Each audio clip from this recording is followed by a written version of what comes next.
नमस्कार साथियों, जय हिंद। मैं अरविंद कुमार वैष्णव। काफ़ी दिनों से पॉलिटिकल साइंस की क्लासेस में डाल नहीं पाया था, तो कुछ विद्यार्थी कमेंट आ रहे थे कि सर पॉलिटिकल साइंस राजनीति विज्ञान आप पूरी करवाइए। तो राजनीति विज्ञान में पूरी करवाऊंगा। वैसे कुछ टॉपिक मैंने करवा रखे हैं, लेकिन जो कुछ टॉपिक बचे हुए हैं, जो सभी एग्जाम जैसे रीट हो, चाहे सेकंड ग्रेड हो, चाहे फर्स्ट ग्रेड हो, चाहे वीडियो हो, चाहे पटवार हो, चाहे सीईटी हो, राजस्थान पुलिस हो, सभी एग्जाम में जो कॉमन रूप से काम में आते हैं वो पॉलिटिकल में पढ़ाऊंगा। तो आप एक नोटबुक लेके रखिए और जो जो टॉपिक मैं पढ़ाता हूं उनको आप कॉपी लेके उनको लिखिए जरूर, क्योंकि आपके वो बहुत काम आएंगे। तो आज हम टॉपिक लेंगे प्रस्तावना, जिसे हम बोलते हैं उद्देशिका। प्रस्तावना या उद्देशिका जिसे इंग्लिश में बोलते हैं प्रिम्बल। क्या बोलते हैं? प्रिम्बल। प्रस्तावना या उद्देशिका या प्रिम्बल आपको पूरी ए टू जेड क्रम से याद होनी चाहिए, क्योंकि बहुत बार प्रश्न क्रम से पूछा जाता है। विद्यार्थियों को क्या करते हैं अध्यापक बहुत बार कि विद्यार्थियों को प्रस्तावना याद नहीं करवाते हैं और इसके फैक्चुअल प्रश्न करवा देते हैं। लेकिन जैसे आप एग्जाम देखो, पुराने पेपर हुए ऐसे ही 2018 में प्रश्न पूछा गया था कि निम्न शब्दों को क्रम से जमाइए। कैसे? सीरियल संख्या क्रम से जमाइए, जैसे स्वतंत्रता, समानता, बंधुता, न्याय, इन चारों शब्दों को क्रम से जमाइए। ऐसे ही बहुत बार सेकंड ग्रेड फर्स्ट ग्रेड में भी पूछा गया है। तो प्रस्तावना उद्देशिका जो पूरी मैंने लिखी हुई है वो आपको ए टू जेड याद होनी चाहिए।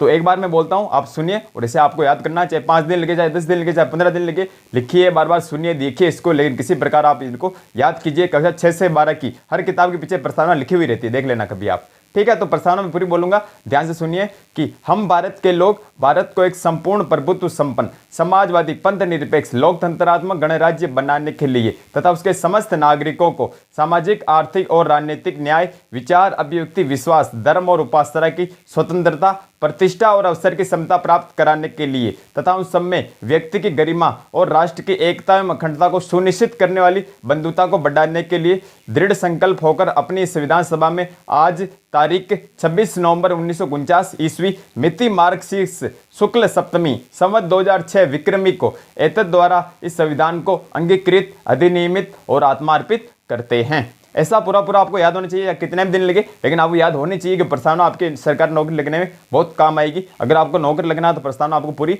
याद होनी चाहिए। और एक प्रश्न पूछा गया है कि भारतीय संविधान में प्रस्तावना का उल्लेख पहली बार कहाँ मिलता है भारतीय इतिहास में? तो 1919 के मॉन्टेग्यू चेम्सफोर्ड सुधार अधिनियम, जो 1919 में आया था, मॉन्टेग्यू चेम्सफोर्ड सुधार अधिनियम, उसमें पहली बार प्रस्तावना हमको देखने को मिलती है। बाकी जो प्रस्तावना के बहुत सारे कमेंट है, मैं इसके बाद बताऊंगा। तो एक बात देखिए, प्रस्तावना उद्देशिका या प्रिम्बल। देखिए, हम भारत के लोग भारत को एक संपूर्ण प्रभुत्व संपन्न समाजवादी पंथ निरपेक्ष लोकतंत्रात्मक गणराज्य बनाने के लिए तथा उसके समस्त नागरिकों को सामाजिक, आर्थिक और राजनीतिक न्याय, विचार, अभिव्यक्ति, विश्वास, धर्म और उपासना की स्वतंत्रता, प्रतिष्ठा और अवसर की समता प्राप्त कराने के लिए तथा उन सब में व्यक्ति की गरिमा और राष्ट्र की एकता और अखंडता सुनिश्चित करने वाली बंधुता बढ़ाने के लिए दृढ़ संकल्प होकर अपनी इस संविधान सभा में आज तारीख 26 नवंबर 1949 ईस्वी मिति मार्क्सिस शुक्ल सप्तमी संवत 2006 विक्रमी को एतद द्वारा इस संविधान को अंगीकृत, अधिनियमित और आत्मार्पित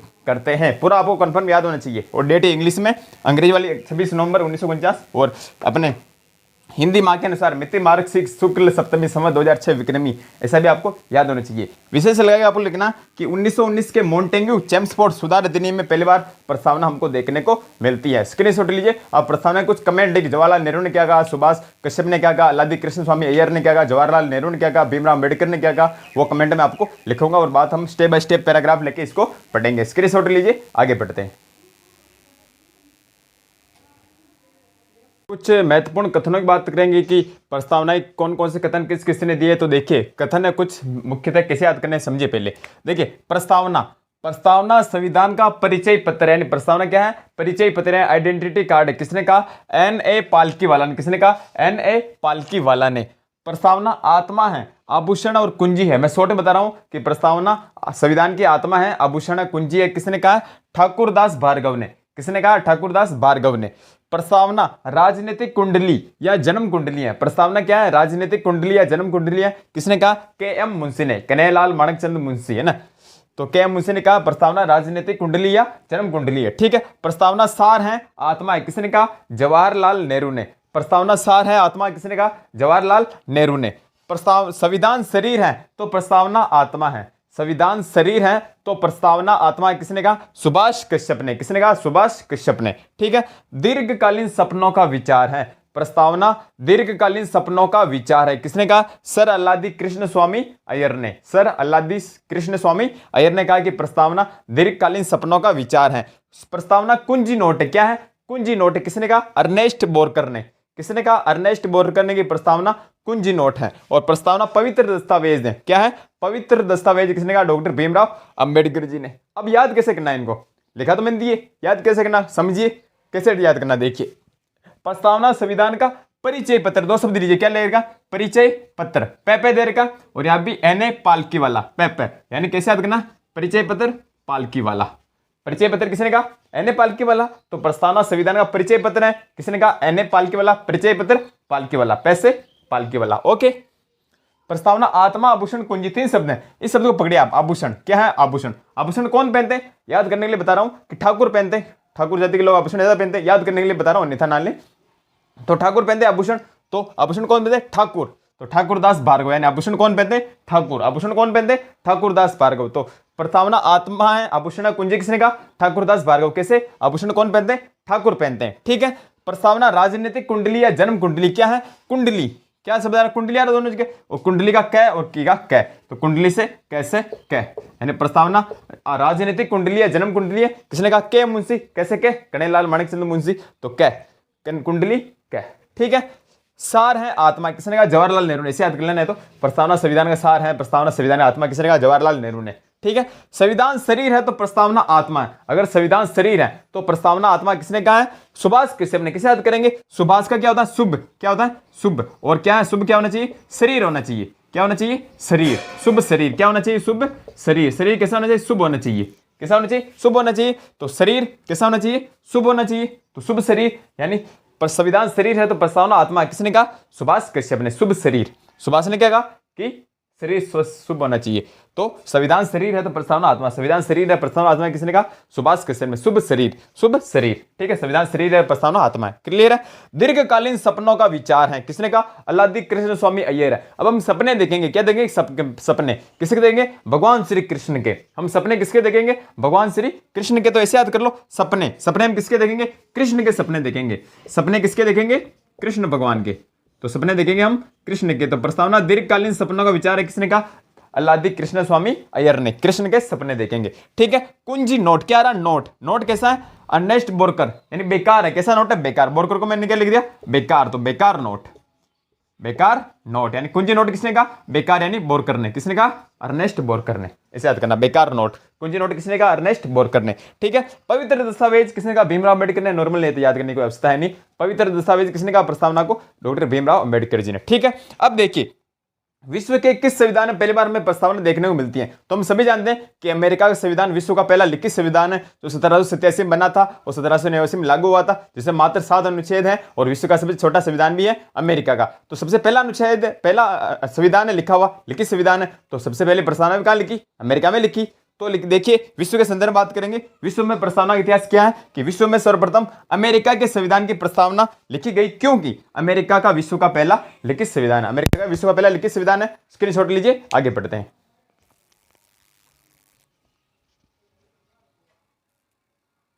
हम बात करेंगे भारत में प्रस्तावना के संबंध से महत्वपूर्ण तथ्य कौन कौन से पूछे जाते हैं कि भारत में प्रस्तावना से संबंधित क्या तथ्य हैं। देखिए, भारतीय संविधान लगभग 60 देशों से प्रभावित है। जब भारत का संविधान बना था तो लगभग 60 देशों से हमने कुछ ना कुछ चीजें ली थी। तो भारतीय संविधान लगभग 60 देशों से प्रभावित है, इसलिए इसे हम बहुत सारे विद्वान क्या कहते हैं? उधार का थैला भी कहते हैं। क्या कहते हैं? उधार का थैला, क्योंकि हम बहुत सारे देशों से हमने बहुत सारी चीजें ग्रहण की हैं। ठीक है। तो भारतीय प्रस्तावना पर कुछ देशों का प्रभाव है जो निम्न है। तो भारतीय संविधान की प्रस्तावना पर किन देशों से क्या क्या चीज ली गई है, इसके बारे में चार्ट बना रहा हूं, इसे आप समझिए। देखिए, उद्देश्य प्रस्ताव। भारतीय प्रस्तावना मूल ढांचा क्या है? मूल चीज क्या है? तो उद्देश्य प्रस्ताव, यानी सर्वाधिक प्रभावित किससे है? उद्देश्य से प्रस्ताव से। किससे? उद्देश्य प्रस्ताव। अभी उद्देश्य प्रस्ताव क्या है? तो जवाहरलाल नेहरू ने 13 दिसंबर 1946 को उद्देश्य प्रस्ताव पेश किया था। कब किया था? जवाहरलाल नेहरू ने 13 दिसंबर 1946 को उद्देश्य प्रस्ताव पेश किया था। ठीक है। तो उद्देश्य प्रस्ताव जवाहरलाल नेहरू द्वारा 13 दिसंबर 1946 को पेश किया गया था, प्रथम अधिवेशन की तीसरी बैठक में। कब किया गया था? प्रथम अधिवेशन की तीसरी बैठक के अंदर जवाहरलाल नेहरू द्वारा उद्देश्य प्रस्ताव पारित किया गया था, पेश किया गया था 13 दिसंबर 1946 को प्रथम अधिवेशन की तीसरी बैठक में। लेकिन स्वीकारा कब? 22 जनवरी 1949 को। पारित कब हुआ ये? 22 जनवरी 1949 को पारित हो गया था द्वितीय अधिवेशन में। प्रथम अधिवेशन की तीसरी बैठक में 13 दिसंबर 1946 को जवाहरलाल नेहरू द्वारा उद्देश्य प्रस्ताव पेश किया गया था, बताया गया था। ठीक है। जबकि पारित कब हुआ? 22 जनवरी 1949 को द्वितीय अधिवेशन में। ठीक है। तो उद्देश्य प्रस्ताव जवाहरलाल नेहरू द्वारा 13 दिसंबर 1946 को पेश किया गया, प्रथम अधिवेशन की तीसरी बैठक, पूछा गया बहुत बार। और 22 जनवरी 1949 को स्वीकार किया गया था द्वितीय अधिवेशन के अंदर। ठीक है, देखिए अमेरिका से मूल ढांचा प्रभावित है। अगर आपसे प्रश्न पूछ ले कि भारतीय संवैधानिक प्रस्तावना कहां से प्रभावित है, कहां से ली गई, कहां से मूल ढांचा प्रभावित है, तो अमेरिका से। अमेरिका सर्वाधिक प्रभाव किसका पड़ा, तो उद्देश्य प्रस्ताव होगा, लेकिन लिया कहां से गया, अमेरिका, यानी भारतीय प्रस्तावना कहां से ली गई है, तो सीधा सा उत्तर होगा अमेरिका से। या भारतीय संवैधानिक प्रस्तावना का ढांचा प्रभावित कहां से है, तो अमेरिका से। क्लियर है, ठीक है। ऑस्ट्रेलिया से क्या ली गई, भाषा। आपसे प्रश्न पूछ ले कि प्रस्तावना की भाषा, जैसे हम भारत के लोग, कहां से ली गई, तो ऑस्ट्रेलिया भाषा है हम, तो प्रस्तावना की भाषा कैसे कहां से ली गई, ऑस्ट्रेलिया। प्रस्तावना भारतीय संवैधानिक प्रस्तावना की भाषा कहां से ली गई, ऑस्ट्रेलिया। ठीक है, फिर क्रांति आती, दो क्रांतियां, फ्रांसीसी और रूसी क्रांति उसमें होती, फ्रांसीसी और रूसी क्रांति। यहां से हमने कुछ शब्द लिए। फ्रांसीसी क्रांति से 3 शब्द लिए, स्वतंत्रता, समानता, बंधुता। स्वतंत्रता, समानता, बंधुता। स्वतंत्रता, समानता बोलो, समता बोलो, एक ही बात है, और बंधुता। स्वतंत्रता, समानता, बंधुता, 3 शब्द कहां से लिए गए, फ्रांसीसी क्रांति से। और रूसी क्रांति से क्या लिया गया, न्याय शब्द। क्या लिया गया, न्याय। न्याय 3 है अपने प्रस्तावना में, सामाजिक, आर्थिक, राजनीतिक न्याय है, तो न्याय शब्द लिया गया रूसी क्रांति से। और फ्रांसीसी क्रांति से लिया गया स्वतंत्रता, समानता, बंधुता। क्लियर है, ठीक है। अब आगे पढ़िए। मूल प्रस्तावना में आपसे पूछे, जब प्रस्तावना बनी गई थी भारतीय संविधान की, तो मूल शब्दों की संख्या कितनी थी, 85। मूल भारतीय संविधान की मूल प्रस्तावना में शब्द कितने थे, 85, लेकिन वर्तमान में शब्द कितने, 88। 3 शब्द जोड़े गए, कितने, 3 शब्द। कब जोड़े गए, भारतीय संविधान प्रस्तावनाओं में केवल एक बार, अब तक आज तक केवल एक बार संशोधन हुआ है, 42वां संविधान संशोधन 1976। इंदिरा गांधी सरकार हुआ करती थी उसमें, जिसे बोलते हैं मिनी कॉन्स्टिट्यूशन, लघु संविधान जिसे बोलते हैं। 42वां संविधान संशोधन अब तक का सबसे बड़ा संविधान संशोधन भारत के इतिहास में। ठीक है, तो 42वें संविधान संशोधन 1976 द्वारा भारतीय संविधान प्रस्तावना में 3 शब्द जोड़े गए। कौन कौन से, समाजवादी, पंथ निरपेक्ष, अखंडता। समाजवादी, पंथ निरपेक्ष, अखंडता। समाजवादी, पंथ निरपेक्ष, अखंडता, 3 शब्द जोड़े गए भारतीय संविधान प्रस्तावना में 42वें संविधान संशोधन 1976 द्वारा। किस कमेटी की सिफारिश पर, किस समिति की सिफारिश पर, सरदार स्वर्ण सिंह समिति की सिफारिश पर। सरदार स्वर्ण सिंह समिति वही जिसे मूल करते जोड़े गए थे, उसी सिफारिश पर, वही समिति। ठीक है, तो सरदार स्वर्ण सिंह समिति की सिफारिश पर भारतीय संविधान प्रस्तावना में 42वें संविधान संशोधन द्वारा 3 शब्द जोड़ गए, समाजवादी, पंथ निरपेक्ष, अखंडता। कब, 1976 में, साल भी याद होना चाहिए, 1976। ठीक है, तो लिखना मूल प्रस्तावना, मूल शब्दों की संख्या थी 85, वर्तमान शब्दों की संख्या है 88। 42वें संविधान संशोधन 1976 कब हुआ था, 1976, इंदिरा गांधी सरकार के समय द्वारा प्रस्तावना में समाजवादी, पंथ निरपेक्ष और अखंडता शब्द जोड़े गए। समाजवादी, पंथ निरपेक्ष, अखंडता शब्द जोड़े गए किस समिति की सिफारिश पर, सरदार स्वर्ण सिंह समिति की सिफारिश पर। यानी भारतीय संविधान प्रस्तावना में अब तक केवल एक बार ही संशोधन हुआ है। क्लियर है, रिपीट करते हैं।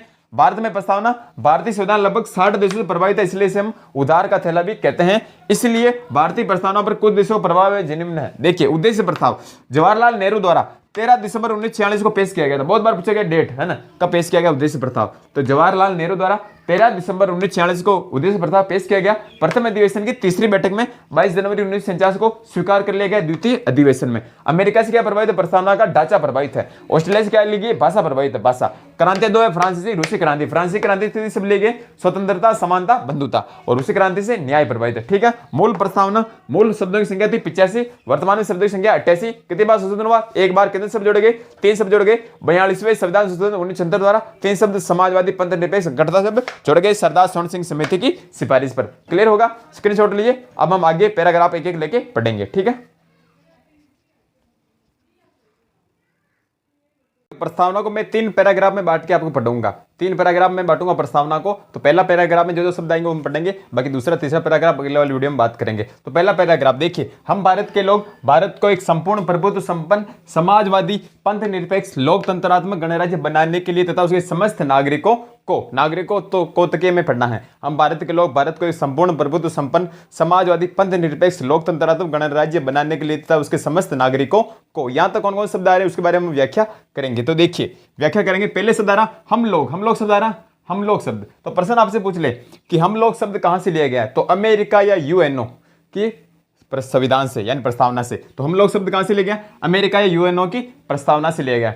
हम लोग शब्द कहां से लिया गया, अमेरिका या यूएनओ की प्रस्तावना से लिया गया। चाहे अमेरिका ऑप्शन होगा या फिर यूएनओ ऑप्शन होगा, बहुत बार पूछा गया है। ठीक है, अब देखिए हम लोग शब्द का अर्थ क्या है कि संविधान की संपूर्ण शक्ति किसमें निहित होगी, जनता में निहित होगी। हम लोग शब्द का अर्थ क्या है कि हम लोग, यानी संविधान की संपूर्ण शक्ति जनता में निहित होगी। किसमें होगी, जनता में निहित होगी, यानी संविधान की संपूर्ण शक्ति जनता में निहित होगी। ठीक है, हम लोग शब्द क्या दर्शाता, पूछ ले अगर आपसे कि हम लोग शब्द क्या दर्शाता, तो लोकप्रिय संप्रभुता को पूछा गया प्रश्न है।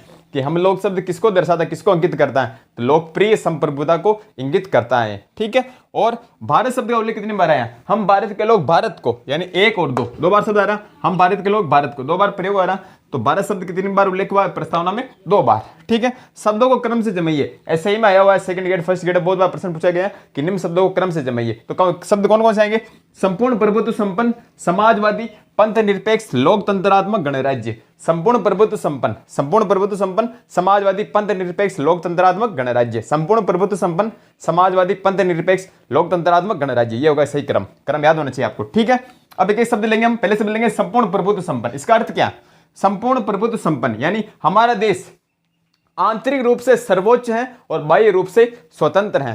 ध्यान सुनना, संपूर्ण प्रभुत्व संपन्न शब्द का अर्थ क्या है कि हमारा देश आंतरिक रूप से सर्वोच्च है, आंतरिक रूप से क्या, अंदरूनी रूप से सर्वोच्च है, और बाह्य रूप से स्वतंत्र यानी किसी का इस पर आधिपत्य नहीं है। तो आंतरिक रूप से सर्वोच्च है हमारा देश और बाह्य रूप से स्वतंत्र है। कथन लगा गया, वो प्रश्न पूछ सकते हैं, कथन 1 सत्य है, कथन 2 सत्य है, इसलिए आपको याद होना चाहिए। संपूर्ण प्रभुत्व संपन्न का अर्थ क्या है, हमारा देश आंतरिक रूप से सर्वोच्च है और बाह्य रूप से स्वतंत्र यानी किसी का उस पर नियंत्रण नहीं है। तो संपूर्ण प्रभुत्व संपन्न, हमारा देश आंतरिक रूप से क्या है, सर्वोच्च है, सर्वोपरि है। ठीक है, एवं बाह्य रूप से स्वतंत्र है, आंतरिक रूप से सर्वोच्च, बाह्य रूप से स्वतंत्र है। ठीक है, समाजवादी शब्द का अर्थ क्या है, समाजवादी शब्द आ रहा है यहाँ पे, समाजवादी आ रहा शब्द, समाजवादी। समाजवाद का अर्थ क्या, पहले समाजवाद का अर्थ क्या होता है कि समाज में आय, पद, प्रतिष्ठा के आधार पर असमानताओं को दूर करना है। समाज में कोई ऊंचा नीचा है, आय के आधार पर पैसे, कोई बेरोजगारी है, बिल्कुल कोई करोड़पति है, तो असमानताओं को दूर करना है, उनको बढ़ावा नहीं देना, उनको कम करना, उनको घटाना, उनको खत्म करना।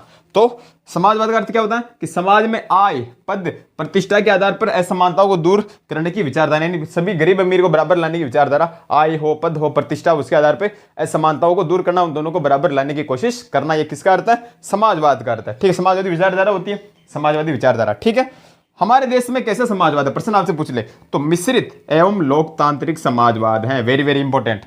भारत के अंदर कैसा समाजवाद है, मिश्रित एवं लोकतांत्रिक समाजवाद है। भारत के अंदर मिश्रित एवं लोकतांत्रिक समाजवाद है, मिश्रित एवं लोकतांत्रिक समाजवाद है। अर्थात भारतीय अर्थव्यवस्था पर सार्वजनिक, गवर्नमेंट है, एवं निजी, प्राइवेट, दोनों का नियंत्रण है। यानी भारतीय अर्थव्यवस्था पर सार्वजनिक यानी गवर्नमेंट थ्रू, और निजी यानी प्राइवेट, दोनों संस्थानों का आधिपत्य, दोनों का नियंत्रण है। ठीक है, पहली बार समाजवाद को परिभाषित कहां किया गया विश्व में, अगर आपसे पूछ ले तो 1955 के 1955 के अवादी सम्मेलन में पहली बार समाजवाद को परिभाषित करने का प्रयास किया गया था। 1955 के अवादी सम्मेलन में पहली बार समाजवाद को परिभाषित करने का प्रयास किया गया था कि समाजवाद एक्चुअल में है क्या।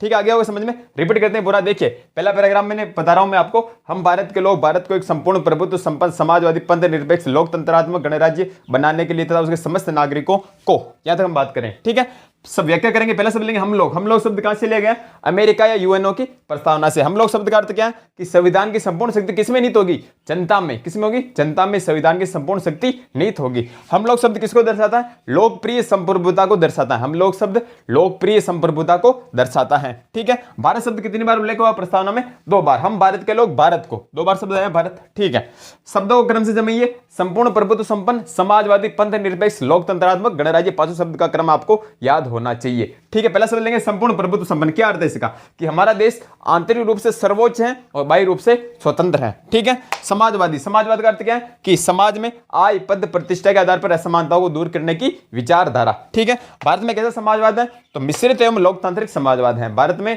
मिश्रित एवं लोकतांत्रिक समाजवाद है, अर्थात भारतीय अर्थव्यवस्था पर सार्वजनिक और निजी, गवर्नमेंट और प्राइवेट दोनों सेक्टर का आधिपत्य, दोनों संस्थानों का नियंत्रण है। ठीक है, समाजवाद को विश्व में पहली बार परिभाषित कब किया गया तो 1955 के अवादी सम्मेलन में पहली बार समाजवाद को परिभाषित करने का प्रयास किया गया था। ठीक है, स्क्रीनशॉट लीजिए, आगे बढ़ते हैं।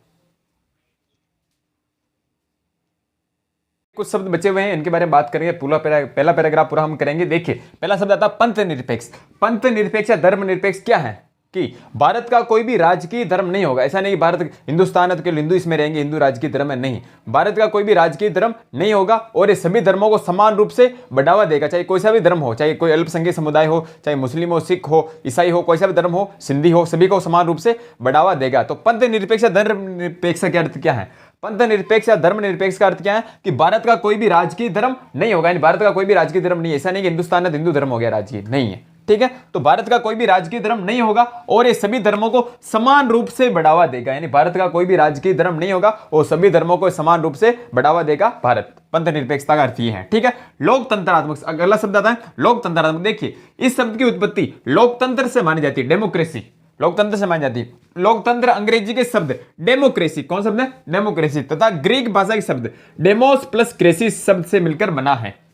लोकतंत्र किससे बना, अंग्रेजी कौन शब्द से बना है, डेमोक्रेसी, डेमोक्रेसी, और ग्रीक भाषा के डेमोस प्लस क्रेसी शब्द से बना है, जिसका अर्थ होता है जनता का शासन। लोकतंत्र का सीधा अर्थ क्या होता है, जनता का शासन, जनता का शासन। अब देखिए लोकतंत्र की अच्छी परिभाषा मानेंगे कि लोकतंत्र की श्रेष्ठ अभिव्यक्ति किसने दी है, तो लोकतंत्र की श्रेष्ठ अभिव्यक्ति अब्राहम लिंकन के शब्दों से हमें मिलती है कि लोकतंत्र ऑफ बाई फोर का शासन है। लोकतंत्र क्या, ऑफ बाई फोर का शासन है, यानी जनता का, जनता के द्वारा जनता के लिए शासन है। तो लोकतंत्र की श्रेष्ठ अभिव्यक्ति अब्राहम लिंकन, अब्राहम लिंकन नाम सुना होगा आपने, अब्राहम लिंकन के शब्दों से मिलती है, जिन्होंने कहा कि लोकतंत्र ऑफ बाई फोर का शासन है। ऑफ बाई फोर यानी जनता का, जनता के द्वारा जनता के लिए किया जाने वाला शासन है। लोकतंत्र ऑफ बाई फोर का शासन है, जनता का, जनता के द्वारा जनता के लिए किया जाने वाला शासन है। लोकतंत्र ऑफ बाई फोर का शासन किसने कहा, अब्राहम लिंकन। ओके, क्लियर है।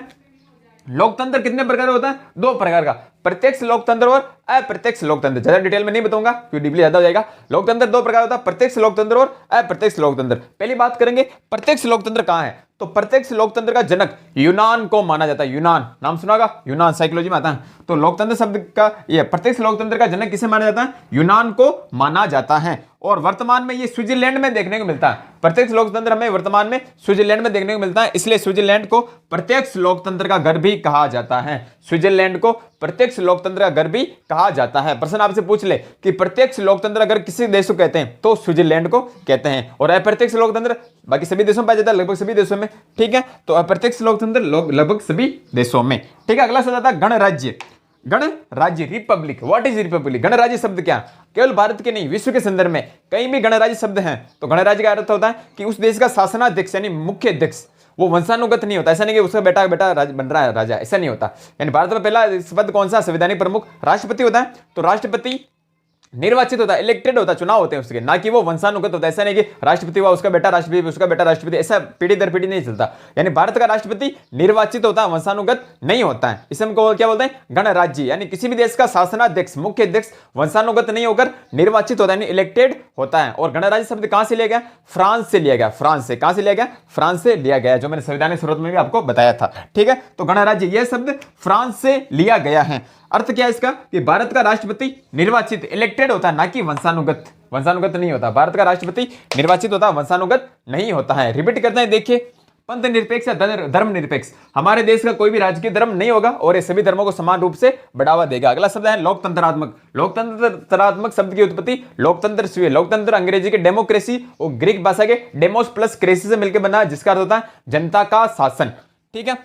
लोकतंत्र की श्रेष्ठ अभिव्यक्ति अब्राहम लिंकन के शब्दों में हमें देखने को मिलती है कि लोकतंत्र ऑफ बाई फोर का शासन है। लोकतंत्र जनता का, जनता के द्वारा जनता के लिए किए जाने वाला शासन है। जनता का, जनता के लिए, जनता का, जनता के द्वारा जनता के लिए किए जाने वाला शासन है। ऑफ बाई फोर का, जनता का, जनता के द्वारा जनता के लिए किए जाने वाला शासन है। ऑफ बाई फोर का शासन किसने कहा, अब्राहम लिंकन ने, ठीक है।